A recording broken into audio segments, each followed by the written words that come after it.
او تفسیر کبیر وی محبت سلور قسمه ده یو محبت عقلی ده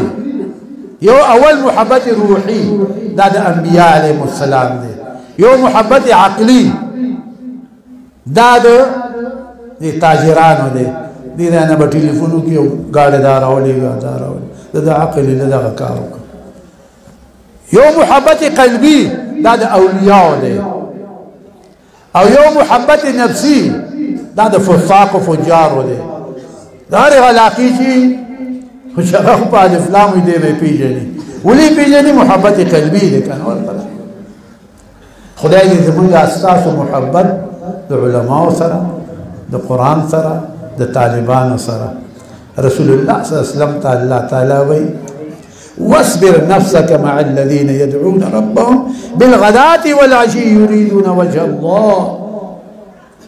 تدعي سركينة دي طالبان وسركينة أصحاب صفا وسركينة أصحاب صفا أصحابانو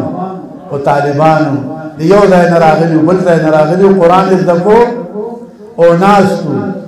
الله تعالى ورتوي قبل حبيب تسوي واصبر نفسك صبر كنصف مع الذين أنعم الله سره دا هغه کسانو نه چې انعام کړی الله تعالی په هغې باندې دی سره صبر که نفس کینه دی سره بیا ورته وایي لا تعد عیناک عنهم ما راوسترګې د دی نه تريد زینة الحیات الدنیا چې تی اراده لري د زینت د لذاتو د حیات د دنیا ولا تطع تابعداري مه کوه من د هغه چا اغفلنا قلبه چې د هغه زړه ما غافل کړی دی د قرآن نه چې د قرآن نه زړه غافل وي د هغه تابعداري مه کوه عن ذكرنا واتبع هواه او بالخواهش خواهش پتی روانی خانا یو غافل لے او بالخواهش پتی روان دے دا غی تابیداری مکوا دا چا تابیداری کا چا سرکینا چا سر محبت ساتا دی طالبانو سر پیغمبر تا اللہ وی نو زب طالب سر محبت نساتم زب عالم سر محبت نساتم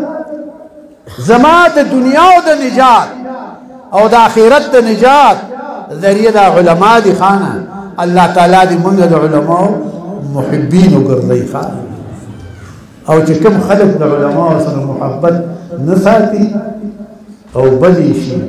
نو خدای پاک دې غیوان رحم وکړي زمونږ دې دعا ورته کوم خدای دې رحم وکړي الله دې ونه راوالي مقلب القلوب سوته الله اړون کې زمونږ الله دې زمونږ دې کته کابره نمازي ګاري او پیغمبر تعالی وای دې سره کېنه دې طالبانو سره کېنه ګوره دومره د تعلیم مقام دی دا مقام ده چې پیغمبر ته وای ته دې سره کېنه او بیا ورته وای د هغه چا تابعداري مکوا اشراف دي قریش دي که نور دي مالدار دي ولا تطع من اغفلنا قلبه عن ذكرنا تابعداري مکو دا هغه چا چې ما غافل کړ رضا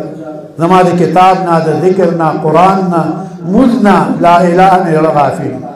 واتبع هواه تابع د خواهش نفسي نه دی الله مونږ وساتي خواهش نفسي ته خراب کړ خانه هوا د نفس دومره هلاکت شوه سړی تباہ کوي رونو خان از هوای خیش